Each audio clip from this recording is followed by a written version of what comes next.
اور یہ سب کچھ جو ہم نے کیا ہے سارا کوئی پیغامات نہیں پہنچائے, کوئی ان کو قائل نہیں کیا کہ اس جلسے کو ملتوی کیا جائے. اس کانٹیکسٹ میں کوئی پیغام نہیں کیا.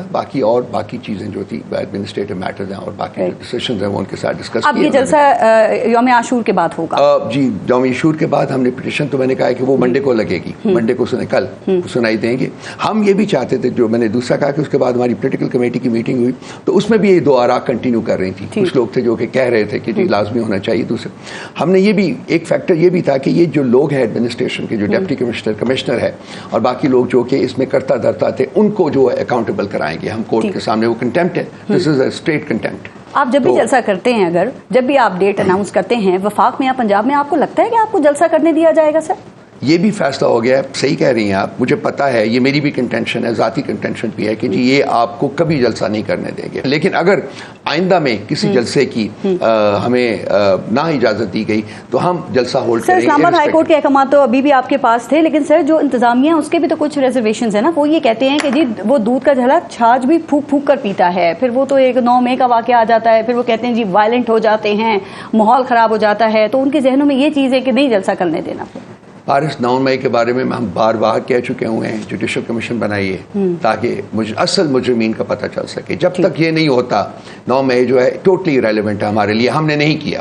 We were not involved in that. Right. اچھا سر, آپ ایک مشہور روزنامے میں ہر 2 ہفتے کے بعد کالم بھی لکھتے ہیں, اور پچھلے ہفتے جو آپ نے کالم لکھا تھا, لکھتا ہوں جی, آج کل وقت نہیں ملتا, شاید ہر ہفتے لکھتا ہوں. تو پچھلے ہفتے جو کالم آپ نے لکھا نا وہ تھا کہ جب اختتام قریب آ رہا ہے جنگ مزید شدت اختیار کرتی جائے گی. بالکل. آپ کو واقعی لگتا ہے کہ اختتام قریب آ رہا ہے سر؟ مطلب اختتام فسطائیت کا, اختتام جبر اور بربریت کا, وہ اختتام. لیکن آپ کی پارٹی اس وقت بڑی کمزور پوزیشن پہ, خان صاحب جیل میں ہیں, آپ کے کئی اور رہنما بھی جیل میں ہیں, آپ کو جلد سے جلوس نہیں کرنے دیے جا رہے, آپ پہ کریک ڈاؤن ہو رہا ہے سر آپ کو, اور آپ کے اندرونی اختلافات جو پارٹی کے ہیں وہ بھی ایک بڑا مسئلہ ہے. جو ہماری اسٹرینتھ ہے وہ عوام ہے. اختتام کا انتظار کہہ سکتے ہیں پھر آپ اس کو, یہ اختتام تو نہ ہوا نا. یہ اختتام کی طرف تیزی سے بڑھ رہے ہیں ہم لوگ. اس جبر اور اس فسطائیت کا انجام جو ہے مجھے نظر آ رہا ہے. کب تک ظلم جاری رہے گا, انتہا ہوتی ہے, ایک کہیں اور بھی عدالت ہوتی ہے, اس کے بعد اچھا وقت بھی آتا ہے انشاءاللہ. اس ملک کے لیے, ریاست کے لیے, ملک کے لیے, عوام کے لیے, سب کے لیے اچھا وقت آئے گا. ٹھیک. اچھا سر, وہ جو پارٹی کے اندرونی اختلافات کی میں نے بات کی تو وہ تو ہے نا, اور وہ بھی آپ کو بڑا مسئلہ نہیں ہو رہا اس چیز سے بھی؟ اتنی بڑی پولیٹیکل پارٹی میں جہاں سے آراء ہوتی ہیں, مختلف آراء ہوتی ہیں, میں بالکل کنسیڈ کرتا ہوں. ہماری بھی جب میٹنگس ہوتی ہیں وہ آراء آتی ہیں, ہر پولیٹیکل پارٹی میں ہوتی ہیں, پیپلز پارٹی میں ہوگی, باقیوں میں بھی سب میں ہوتی ہے. یہ نہیں کہ جی تمام لوگ ایک چیز کے اوپر یک ہوتا ہے, کبھی ہوتا ہے. تو آپ اسی لیے خان صاحب سے ملنا چاہ رہے تھے اس دفعہ, جو گھنٹوں آپ لوگوں نے انتظار بھی کیا کہ ان کے سامنے حقائق کو رکھا جائے. خان صاحب نے بلایا تھا اس دفعہ, کیونکہ کچھ لوگ جو غلطی کی ہے ہمارے کچھ لوگوں نے, وہ یہ ہے کہ پارٹی کے انٹرنل میٹرز انٹرنل فورمز کے اوپر ڈسکس کرنے کی بجائے پبلک فورم پہ چلے گئے. یہ ہونا نہیں چاہیے, کیونکہ پارٹی میں آپ اپنی آراء دیں, سب کچھ دیں,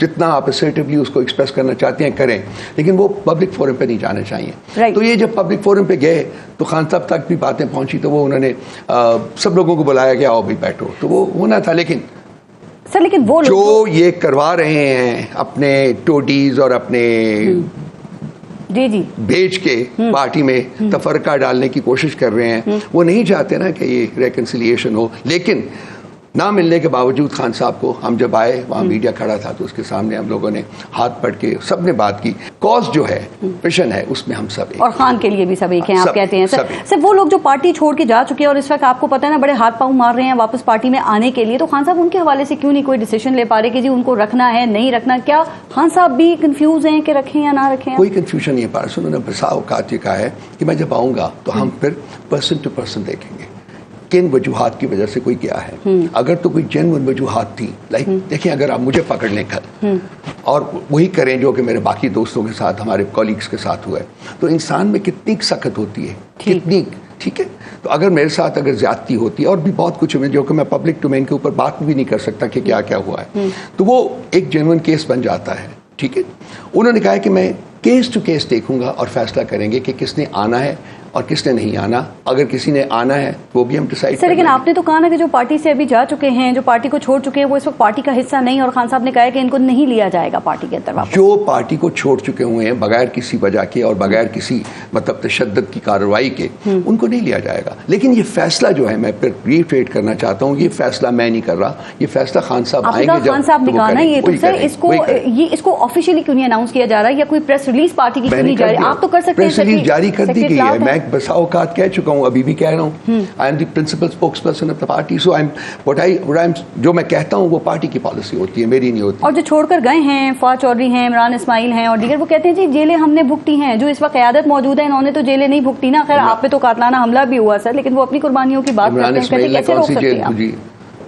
کچھ نہیں. دیکھیے پرابلم یہ ہے, ان تینوں کی تو ممبرشپ بھی ٹرمینیٹ ہو گئی تھی. 22 جون 2023 کو ان کی ٹرمینیٹ ہو گئی ہوئی ہے. ہمارے پاس لیٹرز پڑے ہوئے ہیں, جو ان کے پاس بھی ہیں. تو یہ ایک اپنا, لیکن بہر صورت ہم چاہتے ہیں کہ جی خان صاحب خود آئیں اور فیصلہ کریں. پارٹی میں ان کے بارے میں بڑی اسٹرانگ رائے موجود ہے کہ ایسے لوگوں کو پارٹی میں واپس نہیں آنا چاہیے, لیکن الٹیمیٹلی فیصلہ خان صاحب نے کرا. لیکن آپ نے یہ بھی کہا نا کہ فواد چودھری ہیں, عمران اسماعیل ہیں, علی زیدی ہیں, یہ جتنے بھی لوگ ہیں ہمیں معلوم ہے اچھی طرح کہ ان کو کہاں سے چھوڑا گیا ہے. کیا خیال ہے کہاں سے چھوڑا گیا ہے سر؟ اسٹیبلشمنٹ. تو اس وقت میں کیا کرانا مقصد ہے ان سے؟ پارٹی میں رکھنا ڈال. دیکھیے 2 سال سے پارٹی کو توڑنے کی کوشش ہو رہی ہے, نہیں ٹوٹ سکی. لوگوں کو پکڑا, جو کچھ بھی ہوا سارا کچھ, it's not going to that. ٹھیک ہے, پارٹی موجود ہے. 8 فروری کو عوام نے اسٹیمپ کر دیا, 2/3 میجورٹی پی ٹی آئی کو دی. ٹھیک ہے, سو اتنی 9 مئی کے بعد تو جو فستائیت آئی ہے اس کو تو آپ الفاظ میں ڈسکرائب بھی نہیں کر سکتے. تو اس نتیجے کے اوپر یہ پہنچے ہیں کہ جی یہ پارٹی کو ہم نہیں ختم کر پائے, وچ از اے ریالٹی. سو بس کیا ہوتا ہے کہ جی ہم اس میں اپنے گھسپیٹیے ڈال دیں. تو یہ گھسپیٹیے ہیں بیسیکلی, ان کو ڈالا گیا کہ وہ پارٹی کے لیڈرشپ کے بارے میں یا اور چیزوں کے بارے میں, پالیسیز کے بارے میں بیانات دے کے اپنے آپ کو انڈیئر کروائیں پارٹی کی جو ہمارے جو فالوورز ہیں. میں بات سمجھ گئی, لیکن بادیوں نظر میں تو آپ دیکھیں عمر ایوب ہیں, گوہر خان ہیں, علی محمد ہیں, شہریار آفریدی ہیں, علی امین گڈا پورے, انہوں نے الیکشن بھی لڑے, جیتے بھی, یہ پارلیمنٹ میں بھی ہیں. لیکن فواد چودھری تو الیکشن بھی نہیں لڑ سکے, ان کی اہلیہ بھی نہیں جیت سکی, وہ پارلیمنٹ میں بھی نہیں ہے اس وقت میں. تو اس سے کیا فرق کیا پڑتا ہے جی؟ وہ تو الیکشن جیت سکتے ہی نہیں تھے ویسے بھی. انہوں نے پہلے آئی پی پی کا ٹکٹ مانگا تھا. پرابلم کہاں شروع ہوا تھا ان کا کہ جب انہوں نے ان کو ٹکٹ نہیں دیا. پہلے ان کو 30-35 ٹکٹ پرومس ہوئے تھے, وہ الٹیمیٹلی کو 7-8 پہ رہ گئے, اور انہوں نے جب اپنے ٹکٹ کا پوچھا تو انہوں نے کہا جی کہ آپ کا نام شامل نہیں ہے. That is where the problem started for ہم. اٹ از ناٹ دیٹ کہ جی وہ آئی پی پی میں رہنا نہیں چاہتے تھے, وہ آئی پی پی کو انہوں نے چھوڑا بیکاز ان کو ٹکٹ نہیں ملا. لیکن وہ کہہ رہے ہیں کہ اگر اس کے بعد انہوں نے پی ٹی آئی کا ٹکٹ لینے کی کوشش کی, پی ٹی آئی نے انکار کیا, نہیں دیا ان کو ٹکٹ. اپنے تئیں تو یہ 10 ووٹ نہیں لے سکتے اپنے علاقے میں. ووٹ تو عمران خان کے نام پہ صرف عمران خان, آپ ٹھیک کہہ رہے ہیں, لیکن فرض کریں حالات کا نہیں پتا, اگر کل کو یہ پارٹی میں آتے ہیں اور ان کو پارٹی میں کوئی اہم پوزیشنز مل جاتی ہیں, تو رؤف حسن صاحب آپ کو یا باقی رہنماؤں کو اس کا کوئی ڈر خوف ہوگا؟ چونکہ فواد چودھری کہہ رہے ہیں مسئلہ یہی ہے کہ اگر میں آ گیا تو اہم پوزیشن تو مجھے مل جائے گی. دیکھیے خان صاحب جو فیصلہ کریں گے وہ پارٹی ہم سب اس کو دل سے قبول کریں گے. خان صاحب کا کوئی بھی فیصلہ ہو, لیکن خان صاحب کو آنے دیں, ان کو فیصلہ تو کرنے دیں. آپ ایک بندہ جو کہ اس وقت تھیوریٹیکلی اسپیکنگ پارٹی کا ممبر ہی نہیں ہے, why should I pay any attention to what he says? اب یہ ممبر نہیں ہے, نکال دیا ہے ان کو. اس کو 22 جون 2023 سے ان کی ممبرشپ ٹرمینیٹ ہو چکی ہوئی ہے. ٹھیک, ایک تو یہ نہیں پتا چلتا سر آپ کی پارٹی میں کون کب کس کو کس وقت پلانٹ کیا گیا ہے. ایک وہ دیکھیں بشیر افضل مروت صاحب تھے, اب وہ کل تک ان کراؤڈ پولر کہلا رہے تھے, لیکن آج وہ خان صاحب کے حوالے سے بات کر رہے ہیں, جی خان صاحب نے میری بڑی بے توقیری کی ہے اور انہوں نے میرے ساتھ زیادتی وغیرہ کی. وہ کہتے ہیں جیلس ہے خان صاحب, اسی لیے پارٹی کا یہ حال ہو گیا. چیز ہے جو کہ ایک لیڈر کو ایک گیدڑ سے ڈیفرینشیٹ کرتی ہے.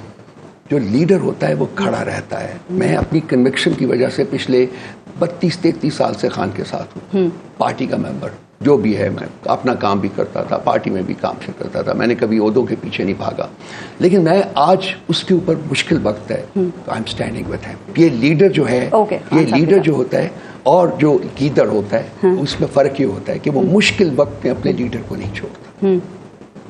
سر لیکن وہ کہتے ہیں کہ مروت صاحب کے پارٹی جب مشکل وقت میں تھی تو میں فرنٹ پہ آیا ہوں, میں نے پارٹی کو مشکل سے نکالا ہے, الیکشن کیمپینز ہم نے چلائی ہیں, جلسے اس وقت میں ہم نے کیے ہیں. وہ کہتے ہیں بتائیں نا کہ کون نکلتا تھا اس وقت میں باہر جو یہ لیڈرز ہیں. یہ بہت لمبی کہانی ہے, کسی وقت بیٹھ کے بات کریں گے جب ہمارے پاس بہت وقت ہوگا. اس وقت میں صرف اتنے کہنے کے اوپر اکتفا کروں گا کہ جس کی وجہ سے آپ نے وہ مقام حاصل کیا, اس کے بارے میں اس قسم کی گفتگو آپ کو زیب نہیں دیتی کہ وہ مجھ سے جیلس ہیں اس لیے پارٹی کا یہ حال ہو گیا. خان نے جیلس ہونا ہے. ان کو ویسے پارٹی میں سب سے مسئلہ خان صاحب سے بھی مسئلہ ہے, ویسے لگتا یہی ہے.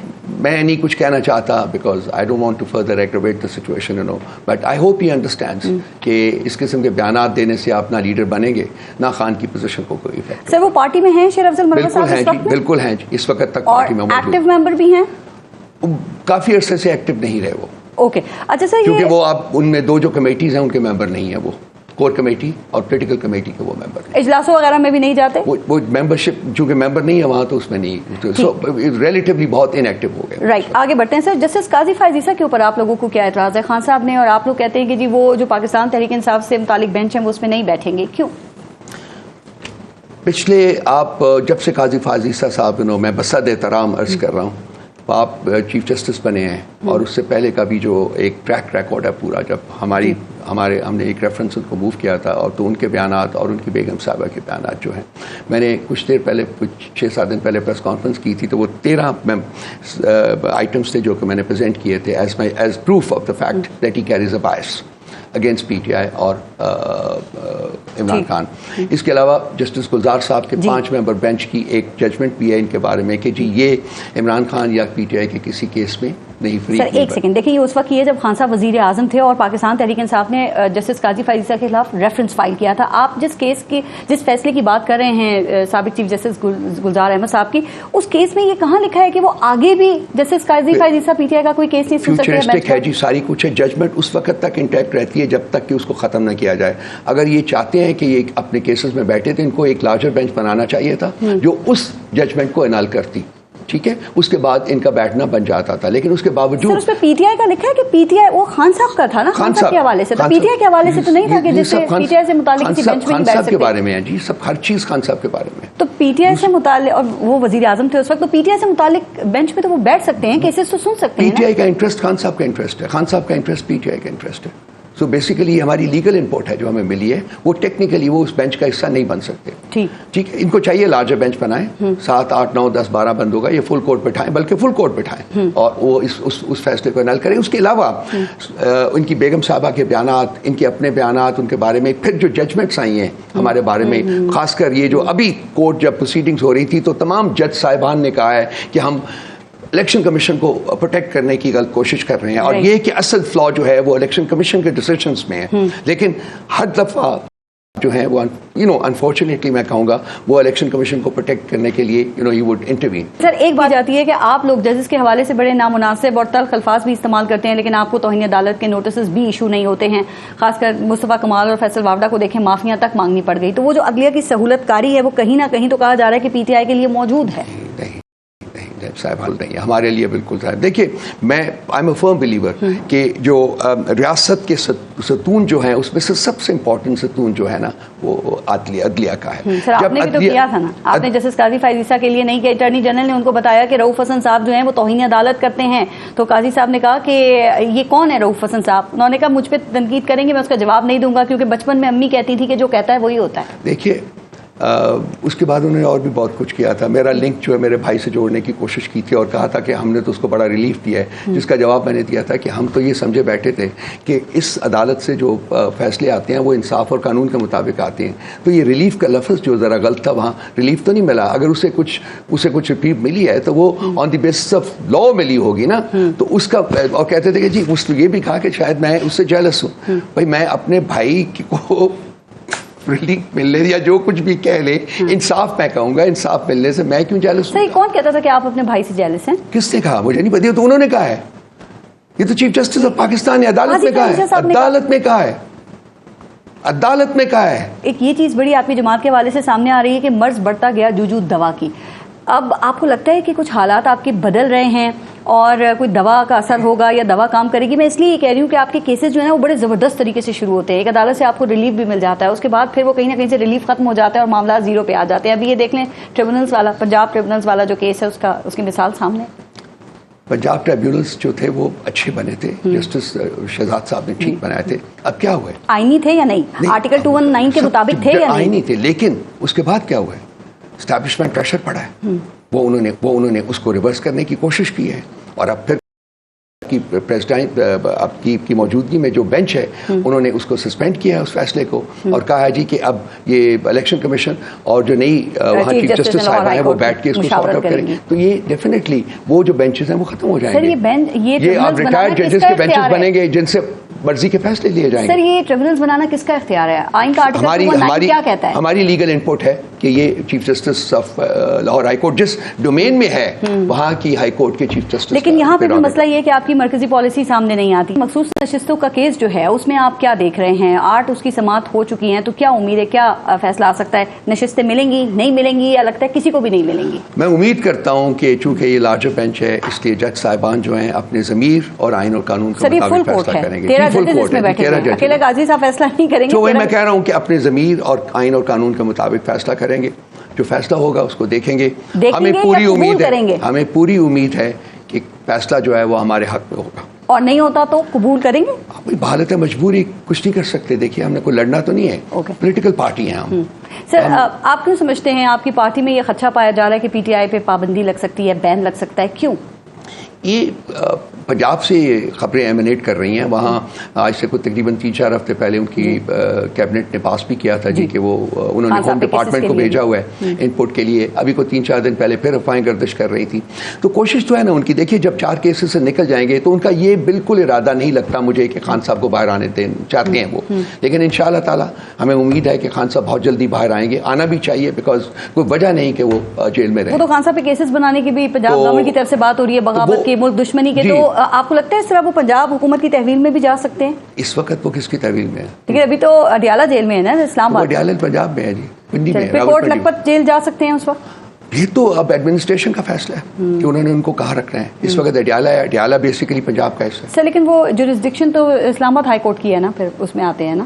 لیکن وہ ٹھیک ہے آپ جو کہہ رہی ہیں میں سمجھ رہا ہوں اس سے. تو یہ تو ایڈمنسٹریشن کا فیصلہ ہے. اگر حکومت ڈیسائیڈ کرے گی کہ وہاں جانا ہے تو لازمی بات ہے کہ ہم اپیل کریں گے. اگر خان صاحب چاہیں گے اپیل کرنا تو ہم اپیل کریں گے. At the end of the day the court will decide. Khan صاحب نے بھوک ہڑتال کی دھمکی کیوں دی ہے؟ کیا سیاسی لوگوں کے ساتھ ملاقات کی اجازت نہ ملنا یہ اتنا بڑا ایشو ہے کہ بھوک ہڑتال کی دھمکی دی گئی ہے سر، یا کوئی اور ناروا سلوک یا کوئی بدسلوکی اور کی گئی ہے جو وجہ ہے؟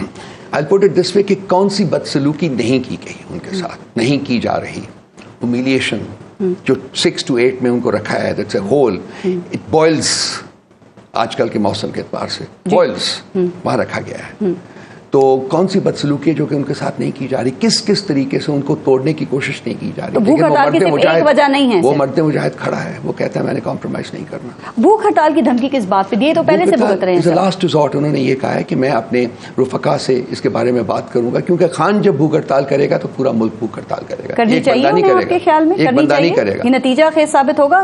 پنجاب گورنمنٹ کہہ رہی ہے بلیک میلنگ ہے یہ دیکھیے جو مرضی کہتے رہیں we don't pay any attention to what they say. Basically what Khan صاحب ہیز ٹو ڈیسائیڈ ان کا ہے فیصلہ. اگر وہ کریں گے تو ہم ان کے ساتھ ہیں اور پورا ملک ان کے ساتھ ہے. آپ دیکھ لیجئے گا کہ اگر وہ یہ کرتے ہیں آئی ہوپ کہ معاملات وہاں تک نہ پہنچے. جی آئی ہوپ کہ خان صاحب کی زندگی سب سے زیادہ ہمیں عزیز ہے، ان کی صحت سب سے زیادہ عزیز ہے. 1-2 چیزیں اور جلدی سے میں سر آخر میں پوچھنا چاہ رہی ہوں. یہ اے پی سی گورنمنٹ کال کر رہی ہے آپریشن عزم استحکام پہ اور پی ٹی آئی نے اس میں جانے کی حامی بھری ہے اور یہ خوشائند بات ہے.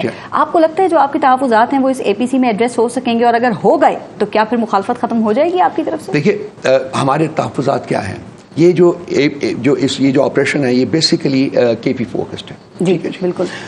تو کے پی میں ہماری حکومت ہے سو لازمی بات ہے جو اپنے عوام کی پروٹیکشن وہ ہماری ذمہ داری ہے. ہماری ڈیموکریٹک ہماری کانسٹیٹیوشنل ذمہ داری ہے. ہم نے اس کو انشور کرنا ہے اور ہم وہ نہیں ہونے دیں گے جو کہ آج سے 10-15-20 سال پہلے ہوئے تھے. آپ کو یاد ہوگا internally displaced people became permanently displaced people. ہم نہیں چاہتے کہ ہمارے عوام جو ہے وہ وہاں سے نکلے. ہاں یہ بیسیکلی پروونشل سبجیکٹ ہے. لا اینڈ آرڈر جو ہے وہ پروونشل سبجیکٹ ہے. ان کو چاہیے کہتے ہیں انٹیلیجنس بیسڈ آپریشن ہے. ٹھیک ہے آپ انٹیلیجنس شیئر کریں پروونشل گورنمنٹ کے ساتھ. ان کو فیصلہ کرنے دیں کہ انہوں نے سی ٹی ڈی کے ساتھ بات کرنی ہے یا پولیس کے ساتھ بات کرنی ہے یا انہوں نے فیڈرل گورنمنٹ سے مدد لینی ہے. تو وفاق کا سبجیکٹ ہے نا.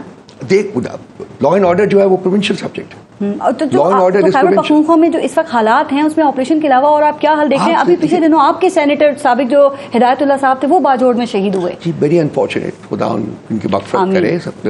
دیکھیں لیکن یہ پرابلم یہ ہے کہ جی جب تک آپ اس صوبے کی حکومت کو آن بورڈ نہیں لیں گے. اور یہ صرف یہ کہ ان کو آن بورڈ نہیں لیا جا رہا بلکہ ان کو کرپل کرنے کی کوشش کی جا رہی ہے. جو وفاق کی رسپانسبلٹیز ہے وہ بھی پوری نہیں کر رہے. علی گنڈا پور بیٹھے تو تھے ایپکس کمیٹی کے اجلاس میں اور وزیر اعظم کی باتوں پہ سر بھی ہلا رہے تھے سر, پھر بعد میں انہوں نے کہا مجھے پتہ ہی نہیں آپریشن کا نام بھی نہیں لیا گیا تھا. وہ کہتے ہیں عزم استحکام کا نام لیا گیا لیکن یہ نہیں بتایا تاثر نہیں لیا گیا. ہاں آپریشن, اگر آپریشن نہیں تھا نا اس وقت تو نام نہیں لیا گیا. تو عزم استحکام تو کچھ بھی ہو سکتا ہے, ایک میس موومنٹ ہو سکتی ہے, لوگوں کو اکٹھا کیا جا سکتا ہے, ان کو انفیوز کیا جا سکتا ہے کہ جی وہ کچھ آبجیکٹیوز جو ہیں ریاست کے ان کو اٹین کرنے میں, ان کو حاصل کرنے میں ان کی مدد کریں. تو وہ تو بہت طریقے ہو سکتے ہیں نا. اور بھی رادر دین کہ جی آپ نے گولی چلانی ہے صرف کورٹ مارنس کانفرنس ہوئی ہے ابھی اور اس میں بڑی تشویش کا اظہار کیا گیا ہے ان حلقوں پہ جو کہ آپریشن کے حوالے سے تنقید کر رہے ہیں یا اپنے ریزرویشنز شو کر رہے ہیں سر. اور ایک بار پھر ڈیجیٹل ٹیررزم کی بھی بات کی گئی ہے. تو آپ کے ریزرویشنز ہیں تو آپ کو بھی اداروں کے ریزرویشنز کو دور نہیں کرنا چاہیے سر. دیکھیے کور کمانڈرز کی میٹنگ کے جو فیصلے ہوتے ہیں نا وہ ٹیکنیکلی گورنمنٹ کے ساتھ شیئر ہونے چاہیے, ان کو پبلک نہیں کیا جانا چاہیے کیونکہ کچھ رولز اینڈ لاز کا مجھے بھی علم ہے. تو یہ جو پبلسائز ان کو کیا جاتا ہے یہ میرا خیال ہے مناسب بھی نہیں ہے. ان کو چاہیے بالکل اگر ان کے کوئی جینوئن ریزرویشنز ہیں اور ہو سکتی ہیں تو منسٹری آف ان کی ریلیونٹ جو ڈیفینس ہے وہ موجود ہے, انہیں کی منسٹری ہے, ان کو بتائیں وہ آگے حکومت تک پہنچائیں. اور وہ اگر حکومت نے کسی پروونشل گورنمنٹ تک پہنچانی ہے تو وہ پہنچائے. اور جو بھی ریزرویشنز ہیں انشور کریں کہ وہ ریموو ہوں. لیکن ان کو پبلسائز کرنا جو ہے اینڈ ڈیجیٹل ٹیررزم تک کا لفظ استعمال کرنا وہ میرا خیال ہے کہ غیر مناسب ہے کیونکہ یہ انسانی حقوق کے زمرے میں آتا ہے. اگر میں ایکسپریس جو چیز کرتا ہوں جو میں بولتا ہوں وہ میرا حق ہے as per the constitution of Pakistan. تو آپ اس کو ڈب کر دیں اگر کہ یہ بولنا ایسے ہے تو وہ پھر وہ ڈیپریویشن آف ہیومن رائٹس کے کانٹیکسٹ میں آ جاتا ہے. اور یہ اس بارے میں رپورٹس آئی ہیں ابھی دیکھیے جو یونائٹڈ نیشنز کا جو ورکنگ گروپ نے جو رپورٹ دی ہے اور اس سے پہلے جو یو ایس کانگریس نے جو unanimous virtually unanimous resolution pass کی ہے. تو کہا یہ جا رہا ہے کہ پاکستان تحریک انصاف کے لیے بڑی اور مشکل مزید آنے والی ہے. بڑا سخت اقدامات جو ہیں وہ لیے جانے ہیں جو شاید پہلے نہیں ہوئے ہوں. سر آپ لوگوں کے رویے میں تھوڑی سی نرمی نہیں آ سکتی؟ اپنے لیے مصیبت مول لینا یہ مدبرانہ سیاست ہے رؤف حسن صاحب؟ ہم کہاں مصیبت مولے. میں یہاں بیٹھا ہوں, میں وہ انسان ہوں جس نے کہ ساری زندگی فوج کو اور فوج کی جو پوزیشن ہے پاکستان میں اس کو ڈیفینڈ کیا اور یہ کہا ہے کہ اس ادارے کو, میں خود بھی فوج سے ہوں, میں نے بھی سرو کیا ہوا ہے بہت تھوڑا عرصہ لیکن کیا ہوا ہے, ٹھیک ہے. تو میں آپ میرے آرٹیکلس لیجیے اٹھا لیجیے. بلکہ میرے کچھ دوست مجھے کرٹیسائز کرتے تھے کہ بھائی تم سب کی تو بات کرتے ہو اس کی نہیں کرتے ہو. میں نے کہتا تھا کہ نہیں, اس کو کانٹروورشل نہیں کرنا ہم نے, بالکل ٹھیک ہے, اور اس کو اسٹرانگ کرنا ہے بیکاز پاکستان کی جیو اسٹریٹجک پوزیشن ایسی ہے that we need a strong and viable military. بڑی پازیٹیو بات ہے. لیکن آپ کے جو لوگ بیرون ممالک میں بیرون ملک بیٹھے ہوئے ہیں, ابھی آپ نے خود کہا جو یہ امریکی کانگریس میں ریزولوشن کا پاس ہونا, یہ لابنگ سے اور پھر اقوام متحدہ کے ورکنگ گروپ سے بیانات دلوانا, پھر فوج کے خلاف مہم چلانا, یہ درست ہے سر؟ یہ پی ٹی آئی نہیں چلا رہی, یہ پاکستان کا ڈائسپورا ہے جو باہر بیٹھے ہوئے ہیں, وہ پی ٹی آئی کو سپورٹ کرتے ہیں, وہ پاکستان کا درد رکھتے ہیں. تو آپ نے کیوں کر رہے ہو یہ سب؟ اس کے عوض آپ کے لیے مشکلات ہو رہی ہیں پاکستان میں. ہمارے لیے کیوں مشکلات ہو رہی ہیں؟ اگر وہ ان کو کنٹرول کریں, ان سے بات کریں جا کے اور ان سے پوچھیں کہ وہ کیوں کر رہے ہیں. لازمی بات ہے کیا ان کے دلوں میں پاکستان کا درد نہیں ہے؟ ان کی فیملیز یہاں ہیں, وہ یہاں جمے پلے ہوئے ہیں, سب کچھ یہاں سے یہاں گرو اپ کیا ہے. سو لیٹس سے کہ ہم یہ جو غداری کا جو مطلب ایک لیبل ہے یہ نہیں چلتا. یہ اتنی سر یہ کس سیاستدان کے اوپر نہیں لگا. آپ دیکھیں نا, فاطمہ جناح سے شروع کر لیں, بھٹو صاحب سے لے کے میاں نواز شریف تک لگے غداری کے لیول اور بغاوت کے مقدمات بنانے کی بات ہے. کوئی غدار ثابت ہوا سر؟ تو کیوں لگاتے ہیں؟ ہاں یہ ایک عام سوال ہے. بیسیکلی چیز یعنی کہ انگیج کریں لوگوں کو, ان کے ساتھ بیٹھیں, ان کے کیا ریزرویشنز ہیں, وہ پاکستان کو کس. تو گورنمنٹ کہتی تو ہے بیٹھیں, آپ تو انٹرسٹڈ نہیں ہیں حکومت کے ساتھ بیٹھنے میں. آپ کہتے ہیں فوج سے بات کریں گے, انہی کے پاس پاور ہے تو بات تو ان سے ہوگی جن کے پاس پاور ہے. لیکن وہ نہیں بات کرنا چاہتے آپ سے. کیوں؟ آپ کو پتہ ہے نا اگر ملک کا بھلا ہے, داغ ہے آپ لوگوں کے اوپر, اگر مقصد ملک کا بھلا ہے تو خان سے تو بات کرنی پڑے گی. ملک کے بھلے کے لیے وہ کہتے ہیں معافی مانگ لیں پہلے ہم سے. کس بات کی؟ جوڈیشل کمیشن بنائے, ایسرٹین کریں کہ کس کا مسئلہ تھا, کس نے کروایا, کریں. اس کے بعد جو ججمنٹ آئے گی اس کے مطابق حکومت جوڈیشل کمیشن اس کے اوپر بنانے کے موڈ میں نہیں لگے. کیوں نہیں ہے وجہ؟ سر نہ آپ معافی مانگیں گے نہ پھر وہ لگتا ہے آپ سے بات چیت ہو سکے گی, تو معاملات اسی طرح لٹکتے رہیں گے. کسی بھی مہذب ملک میں کسی کو مجرم کہنے سے پہلے باقاعدہ اس کی ڈٹرمنیشن ہوتی ہے, اور وہ ایک کمیشن سے ہوتی ہے یا کوئی اور لیگل پروسیس ہو اس سے ہو. ایک انسیڈنٹ ہوا ہے unfortunate, I be condemned it multiple times, I condemn it yet again, نہیں ہونا چاہیے تھا, لیکن ایک انسیڈنٹ ہوا ہے اینڈ اوور نائٹ آپ 10,000 بندہ ہمارا اٹھا لیتے. وہ یہ کہاں کا انصاف ہے؟ جن سے آپ نے بات کرنی ہے خان صاحب، ان کے حوالے سے بیانات بھی دیکھیں نا، پھر کبھی آرمی چیف کا نام کوٹ کر کے وہ کیا کہہ رہے ہوتے ہیں کہ جو میں بھگت رہا ہوں اس کے ذمہ دار یہ ہیں. تو پھر ایسے ماحول میں آپ کو لگتا ہے کہ آپ کے ساتھ بیٹھ کے وہ بات کریں گے؟ اس بات کو دیکھیے، آپ اس ماحول کو شروع تو کریں نا، آغاز تو کریں. جو سین لوگ ہوتے ہیں نا، جو وائز لوگ ہوتے ہیں. خان صاحب آرٹیکلز بھی لکھ رہے ہیں، بیانات بھی وہاں سے دے رہے ہیں، جو باہر کوٹ بھی ہوتے ہیں، تو آپ کی کوئی ذمہ داری نہیں بنتی کہ آپ نے اپنا میں بیٹھا ہوں، مجھے بتائیے کہ کیا انیشیٹو چاہیے. میں پارٹی کو ریپرزینٹ کرتا ہوں، میں جا کے پارٹی میں بات کروں گا. بتائیے، ہم لوگ تو کہتے ہیں کہ ہمارے دروازے کھلے ہوئے، بات کریں، کیوں نہیں بات کرتے؟ بہت بہت شکریہ رؤف حسن صاحب پروگرام میں شرکت کے لیے. سر ایک بریک لیتے ہیں، دیکھتے رہیے گا نیوز بیٹ. پروگرام کے اس حصے میں ہمیں جوائن کیا ہے سینئر سیاستدان ہیں، مسلم لیگ نون کے رہنما ہیں، شیخ روہیل اصغر صاحب نے. السلام علیکم شیخ روہیل اصغر صاحب، اور بہت بہت شکریہ سر آپ کا. جی وعلیکم السلام، آپ خیریت سے ہیں؟ جی بہت شکریہ، تھینک یو سر. شیخ روہیل اصغر صاحب، یہ پاکستان کی تاریخ کے جو الیکشنز ابھی ہوئے، تو پاکستان کی تاریخ میں یہ اتنے عجیب و غریب الیکشن ہیں کہ جو اس میں جیت گیا ہے وہ بھی بڑا حیران ہے اپنی جیت کے اوپر، اور جو ہار گیا ہے وہ تو ویسے ہی دھاندلی کا رونا رو رہا ہے. سر آپ کے خیال میں یہ الیکشن کتنا کریڈیبل تھا؟ ہمارے ہاں ایک بڑا عجیب سے منطق بن گئی ہے. ہمارا مزاج جو ہے نا وہ یہ ہے کہ ہم ہارنا چاہتے نہیں. جی، ہم نے سیکھا ہی نہیں ہے. آپ کسی شعبے میں اٹھا کے دیکھ لیجیے، یہ تو الیکشن ہے نا، یہ تو بہت بڑا کام ہے نا. آپ کسی شعبے کو اٹھا کے دیکھ لیجیے، وہاں پہ بھی آپ کرکٹ کا ایک میچ ہارتے ہیں، یہاں پہ ویلا مچنا شروع ہو جاتا ہے.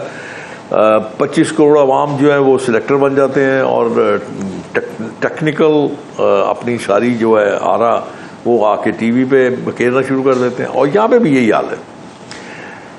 میرا مشورہ ہے کہ ایک دفعہ اگر آپ اپنی ہار کو دل سے تسلیم کر لیں تو اس انسٹیٹیوشن کے لیے، اس سسٹم کے لیے بہت اچھا ہوگا. آپ نے تسلیم کر لی اپنی ہار؟ میرے پاس اور چارہ نا کوئی نہیں. میرے پاس اور کیا چارہ ہے؟ اگر دیکھیں نا، میں آپ کو یہ کر رہا ہوں، فرض کیجئے میں ایک ویسے بات کر رہا ہوں. اگر میں ہرایا گیا تو میں کیا کر سکتا ہوں کسی کا؟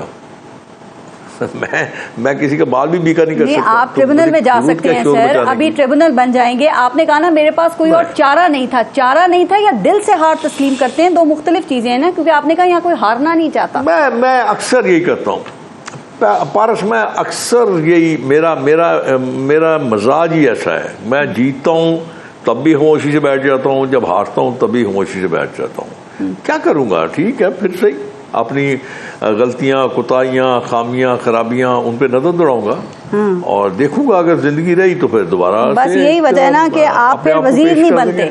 آپ وزیر اسی لیے نہیں بنتے چونکہ آپ کی ایسی سوچ ہے نا. شاید ایک آدھ دفعہ تو مشیر رہ چکے ہیں سر. اگر آپ یہ چاہتی ہیں کہ وزیر بن کے مجھے جلدی سے کیبنٹ سے نکال دیا جائے، یا پھر میں لوگوں کی گالیاں کھاؤں جیسا باقی کھاتے ہیں، مجھ سے نہیں ہوگا. میں یہ کر نہیں پاؤں گا. کیوں مجھے آپ نے جماعت سے نکالنا ہے؟ اب باقی کو ابھی آپ جماعت میں ہیں، ابھی نون لیگ میں ہیں، اعلیٰ قیادت سے رابطے میں بھی ہیں. یہ بات تو آپ نون لیگ سے پوچھیں، جو نون لیگ کے رواں ہیں، جو ان کے بڑے کرتا دھرتا ہے. یہ سوال آپ ان سے کر سکتے ہیں، مجھ سے کیا سوال کریں گی؟ میں تو بیٹھا ہوں. دیکھیں، جہاں تک ابھی جنرل کونسل کا اجلاس ہوا تھا تو اس ناچیز کو بھی بلایا گیا تھا، تو اس کا مطلب ہے کہ ان کے کاغذوں میں ابھی تک میں موجود ہوں.